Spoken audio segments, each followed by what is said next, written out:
प्यारे बच्चों, पिछली बार हमने कोण तथा कोणों की जोड़ियाँ, इसके अंतर्गत कोण का अंतःभाग और बाह्य भाग देखा था। बच्चों, हमने संलग्न कोण, जिसे हम आसन्न कोण भी कहते हैं या अंग्रेजी में एडजेसेंट एंगल्स कहते हैं, इसे भी देखा। चलिए बच्चों, इस बार हम कोटिपूरक कोण, संपूरक कोण, रेखीय युगल कोण तथा शीर्षाभिमुख कोण के बारे में अतिरिक्त जानकारी प्राप्त करते हैं।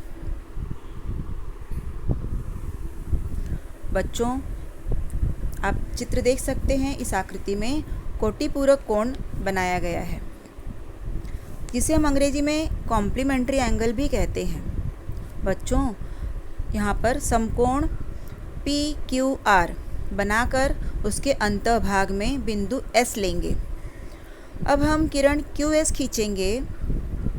इसके उपरांत कोण PQS तथा कोण SQR के मापों का योगफल देखेंगे। बच्चों, अगर हम नापेंगे चांदा से तो 90 डिग्री अर्थात 90 अंश का कोण प्राप्त होगा। इस आकृति से हमें पता चलता है कि कोटिपूरक कोण का योग 90 अंश होता है, अर्थात जिन दो कोणों के मापों का योगफल 90 अंश हो, उन कोणों को एक दूसरे का कोटिपूरक कोण कहते हैं। बच्चों, इस आकृति के अलावा हम एक और आकृति देखेंगे जो कोटिपूरक कोण का सटीक उदाहरण होगी। देखिए बच्चों, इसमें भी एक कोण 40 अंश का है तो दूसरा 50 अंश का। यदि हम दोनों को जोड़ लें तो 90 अंश का कोण प्राप्त होगा। तो हम कह सकते हैं कि कोण ABC तथा कोण PQR दोनों 90 अंश के कोण मिलजुल कर बन रहे हैं, अर्थात दोनों एक दूसरे के कोटिपूरक कोण हैं।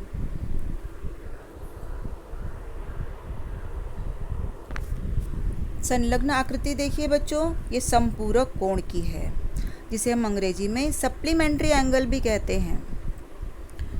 इस आकृति में आप देख सकते हैं कि रेखा AC पर बिंदु B, इससे किरण BD खींची गई है। इन दोनों के नापने पर अर्थात मेजर एंगल ABD और मेजर एंगल DBC, इन दोनों का हम योगफल देखें तो 180 अंश होगा, 180 डिग्री। बच्चों, इस चित्र से हमको पता चलता है कि जिन दो कोणों के मापों का योगफल 180 अंश है, उन्हें एक दूसरे का संपूरक कोण कहते हैं। बच्चों, एक और आकृति हम देखेंगे। देखिए, ये हमने पहले भी पढ़ी है और इस बार भी हम दोबारा देख रहे हैं। ये 180 अंश की कोण की आकृति है, तो यह भी संपूरक कोण है।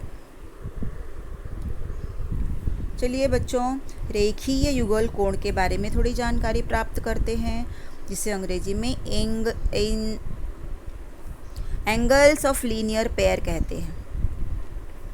देखो बच्चों, इस चित्र में हमें दिखाई दे रहा है कि मेजर एंगल PQR और मेजर एंगल RQS, इन दोनों को मिलाने पर 180 अंश का कोण है। ये संपूरक कोण हैं तथा संलग्न कोण भी हैं।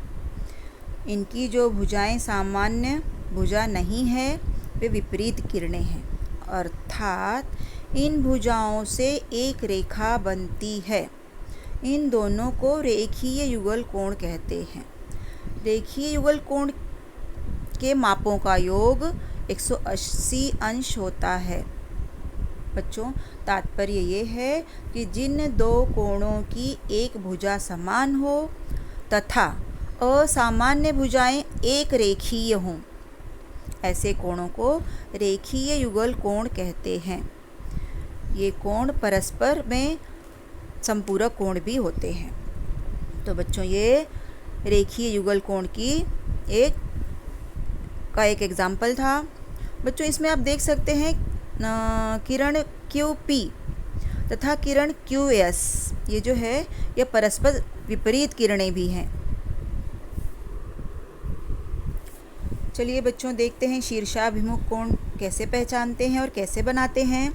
इसे अंग्रेजी में वर्टिकली ऑपोजिट एंगल्स भी कहते हैं।